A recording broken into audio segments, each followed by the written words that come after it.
Nós estamos estudando sobre os inimigos da identidade espiritual e nós estamos estudando sobre o inimigo chamado pecado. Esse é o segundo grande inimigo.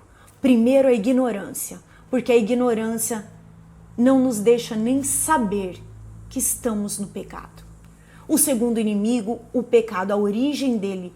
Vimos que a origem dele não está no homem, mas estava num anjo, numa criatura, num ser celestial, antes da terra ser formado, antes do homem ser formado. Nós lemos lá em João 10 que o ladrão vem apenas para roubar, matar e destruir. Jesus veio para nos dar vida e vida em abundância. Por que Jesus veio ao mundo? Porque o grande plano da redenção do homem foi em Cristo. Porque algo aconteceu ali naquela criação original de Deus. A Bíblia diz assim, 1 Pedro 5, 8 e 9. Porque aquele anjo caído, ao se manifestar aqui na terra, ele ficou conhecido como Satanás. A palavra Satanás significa inimigo, enganador. Enganador. Lembre-se disso. Quando nós estávamos estudando sobre o primeiro inimigo, que é a ignorância, vemos que dentro do conhecimento existe uma falha chamada engano. Engano é uma verdade revestida de mentira. É uma verdade falada de maneira deturpada, que não é a maneira original da fonte que ela saiu. É assim que o enganador, Satanás, atua no que a Bíblia chama de os filhos da desobediência. Você não precisa ser filho da desobediência. Ao receber o conhecimento da verdade, você pode entrar para a família de Deus e se tornar filho de Deus e manifestar Cristo através de você. Em 1 Pedro 5, 8, 9 está escrito: sejam sóbrios e vigiem. O que é vigiar? É se colocar como sentinela. É como se a Bíblia estivesse falando: fica esperto, meu irmão.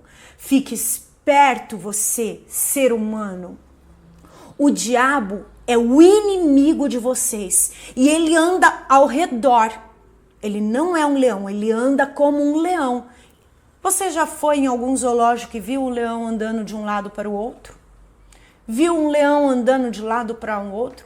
Deixa um leão com fome e solta um pedaço de carne ali e eu quero que você veja aquele leão comendo vorazmente a carne.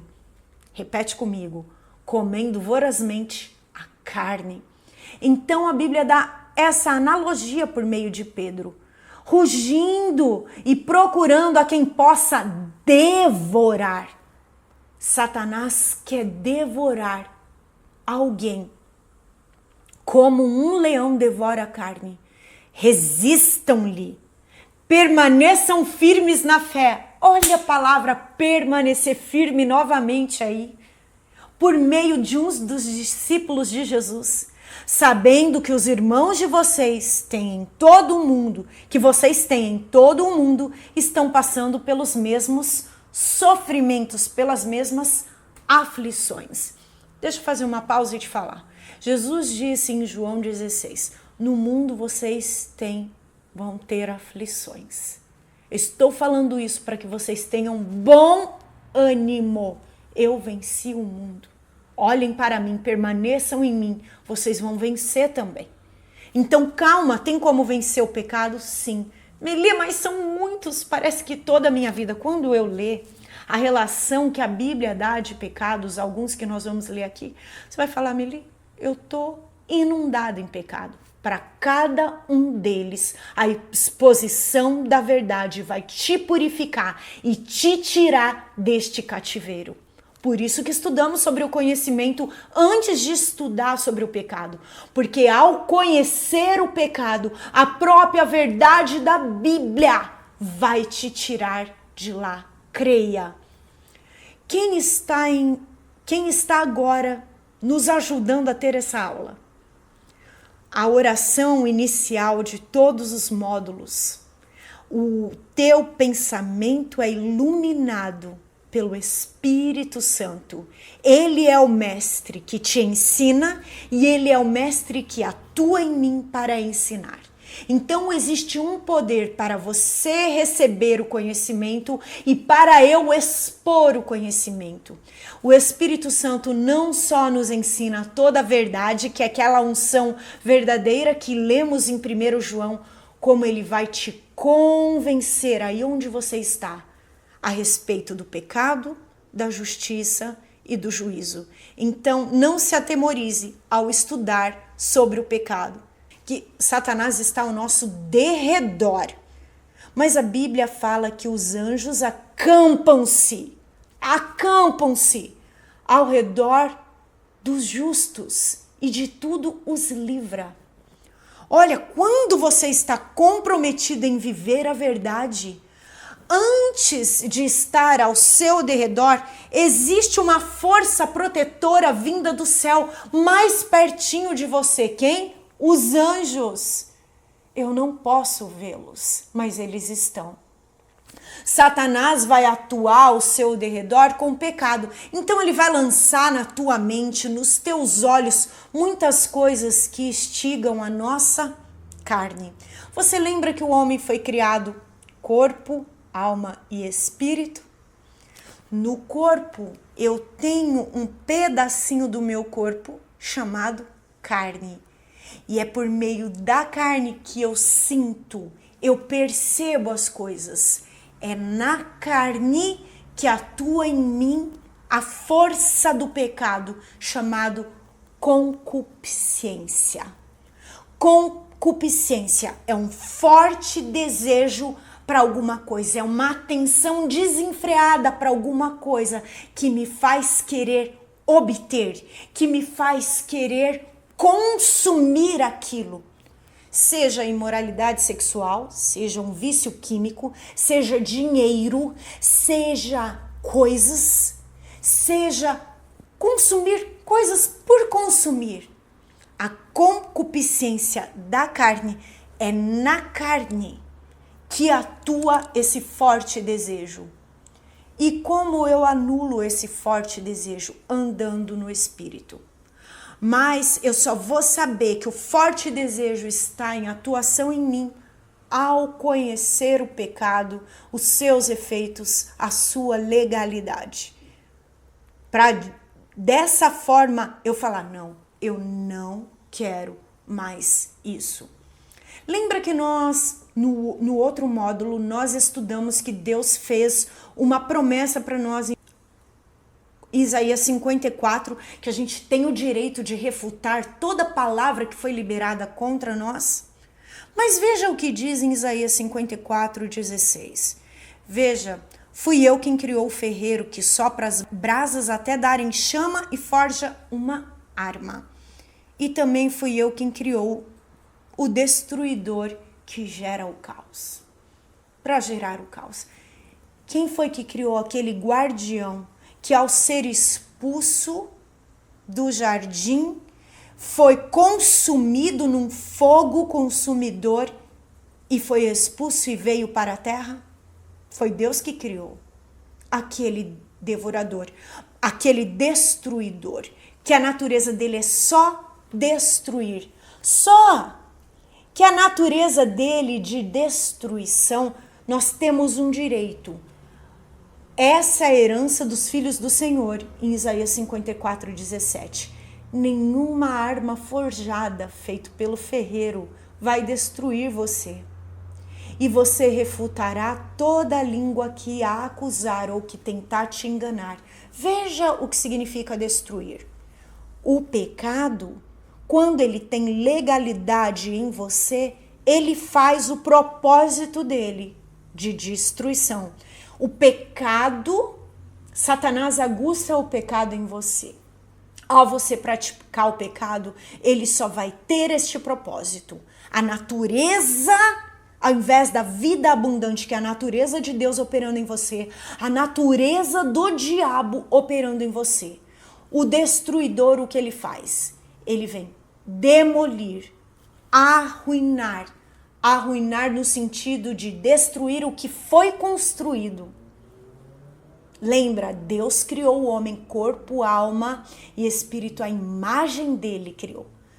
Ele quer fazer desaparecer, dar cabo, extinguir, assolar, arrasar, devastar, matar, exterminar, desorganizar, transtornar, desfazer, gerar imprevistos, reduzir a nada. Isso são todos os adjetivos para a palavra destruir. Você, com a exposição da verdade a respeito do que significa destruir, eu te faço uma pergunta. O pecado, a curto, médio e longo prazo, vem para destruir a sua vida em todas as áreas. Então eu te pergunto hoje, você quer continuar no pecado ou você quer saber exatamente o nome de todos eles para se livrar e ter um contato com a vida abundante de Deus na sua vida? Porque aí às vezes perguntamos, nossa, mas eu estou na palavra, eu conheço a palavra, eu tenho buscado a palavra que liberta, mas a minha vida não anda. Com certeza, existem legalidades por meio do pecado. Existem obras que você está fazendo, que você acha que você está certo, mas você não está. Lembra do engano? Alguém manda você fazer alguma coisa, só que outra pessoa vem e te ensina errado a forma como é para ser feita, e você faz de maneira errada ou com o coração, com a motivação errada porque te falaram errado. Cuidado com os enganos, cuidado com a internet, cuidado com as heresias. Como eu posso saber que eu estou na verdade? Clame o Espírito Santo para ser o seu mestre na palavra. Clame ao Espírito Santo para ser o seu mestre na palavra e ninguém vai te enganar. Ah, como ele ama ensinar a palavra. A primeira coisa que o pecado causou no homem foi separação, desconexão. Você lê lá em Gênesis que ao criar o homem foi criado e ele tinha comunhão com Deus. Deus não se revelou como Pai, como Senhor, como Deus, como algo superior. Deus Criador, simplesmente vinha e tinha comunhão com o homem todos os dias, de uma forma amorosa. Então fomos criados seres relacionais para ter relacionamento com Deus de forma plena. Sabe o que eu vejo? Que Deus ensinaria nessa comunhão, daria dicas.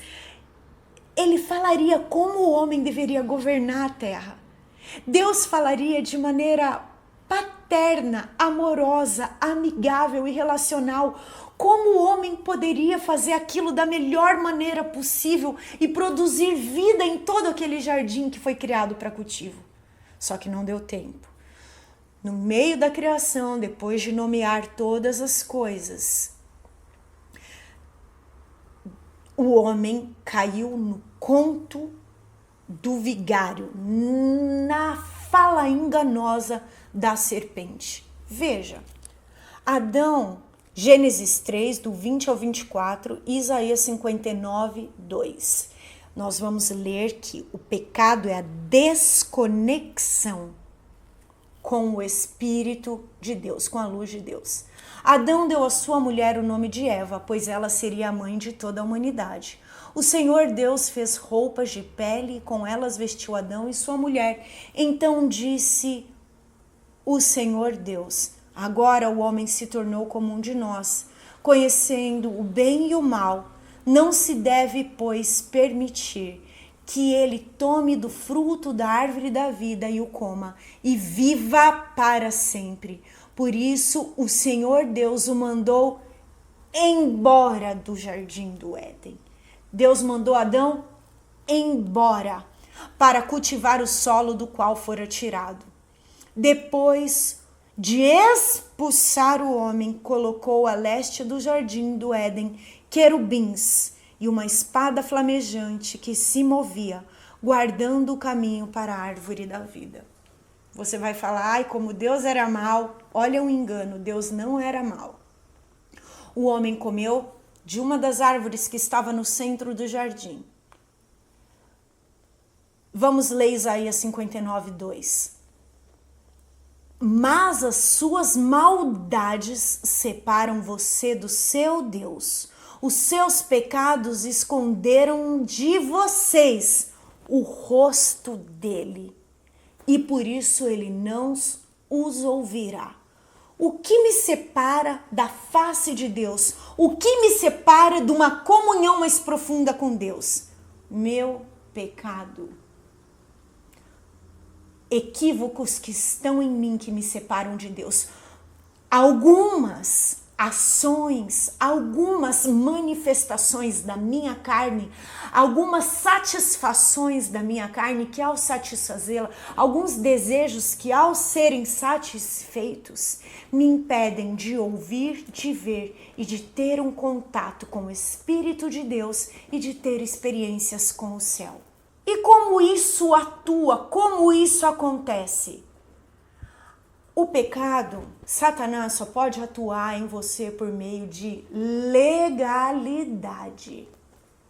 Escute isso, por meio de legalidade. Ele tem que ter um meio legal para poder tocar em você. Por isso que diz, tem anjos ao meu redor,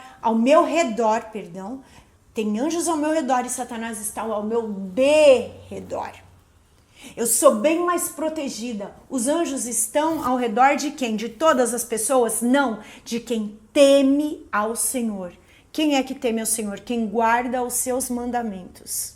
Eu sou protegida, eu sou preservada. Mas o devorador, ele está ali procurando alguma coisa. Então ele joga setas na minha mente por meio de todos os veículos de comunicação. Por meio do exemplo errado de pessoas que andam no pecado de maneira deturpada. Eu só estou livre do pecado por meio da palavra, entenda isso. Eu só consigo ser livre do pecado por meio da exposição da palavra de Deus e por meio da comunhão com o Espírito Santo. Porque tem muitos lugares que não tem a palavra escrita. E como essas pessoas sabem o que elas têm o que fazer, o como proceder, por meio da comunhão com o próprio Espírito de Deus. Vamos ver como começou a influência da manipulação mental que rege atualmente o sistema do mundo. A intenção de destruição, a semente do pecado colocada ali no homem, a palavra distorcida pela primeira vez, a palavra de engano plantada no coração da humanidade. Leia Gênesis comigo, 3, do 1 ao 6. Ora, a serpente era o mais astuto de todos os animais selvagens que o Senhor tinha feito. Ela perguntou à mulher, foi isso mesmo que Deus disse? Não comam de nenhum fruto das árvores do jardim? Deus não disse isso. Respondeu a mulher a pergunta. Não, a gente pode comer do fruto das árvores do jardim. Mas Deus disse, não comam do fruto da árvore que está no meio do jardim. Nem toquem nele, do contrário vocês morrerão. Disse a serpente à mulher, certamente vocês não morrerão. Quem foi que disse a mulher não morrerão? Foi Deus? Ou foi a serpente? A serpente, Deus disse, olha, eu fiz um jardim inteiro para vocês. Gente, olha a quantidade de árvores que tem atrás de mim. Vai andar naquele bosque, naquela pequena floresta. Você não vai poder contar. Naquele jardim tinha uma imensidão de árvores frutíferas. Eram apenas as árvores que estavam no centro do jardim que eles não podiam tocar. E a serpente veio. Nossa, como Deus é egoísta, né? Vocês não podem comer de nenhuma árvore, porque ela estava tentando produzir na mente de Eva fome. Ao falar isso, ai que fome que me deu, que vontade de comer frutas. Aí Eva corrige, não, ele não foi isso que ele disse. Ele disse, da árvore que está no centro do jardim vocês não comerão. E certamente vocês vão morrer quando vocês comerem. A serpente disse, certamente não morrerão. Olha o engano. Deus sabe que no dia em que dele comeres, seus olhos se abrirão e vocês serão como Deus, conhecedores do bem e do mal. Quando a mulher viu que a árvore parecia agradável ao paladar, atraente aos olhos e, além disso, era desejável para ela obter discernimento do bem e do mal, ela tomou do seu fruto, comeu e deu ao seu marido, que comeu também. Na próxima aula nós vamos entender como este princípio que derrubou Adão e Eva, este engano sendo colocado em prática, destruiu Eva, Adão e trouxe geneticamente a genética espiritual do pecado para todos os seus descendentes, ou seja, para toda a humanidade, para mim e para você. Espero que este conteúdo tenha abençoado a sua vida. Todos os dias, de segunda a sexta-feira, será liberado neste canal pequenas aulas sobre identidade espiritual. Se você gostou desse vídeo, curta, compartilhe e deixe o seu comentário, pois ele é muito importante para nós e faz com que o YouTube compartilhe com mais pessoas. Quero aproveitar e falar para você do livro que Deus me inspirou a escrever, o Guia Prático para Mulheres, Sendo Transformada por Deus em uma Mulher Notável, um guia para você ser transformada pelo Espírito Santo. Além de abordar vários assuntos do universo feminino, este guia conta com conteúdo bíblico em cada capítulo, questionários para autoconhecimento e declarações poderosas em formas de orações pessoais para a cura da alma e desenvolvimento pessoal. Você pode adquiri-lo pelo QR Code que aparece na sua tela ou pelo link da Amazon na descrição deste vídeo. Deus te abençoe. Nos vemos na próxima aula. Eu espero você.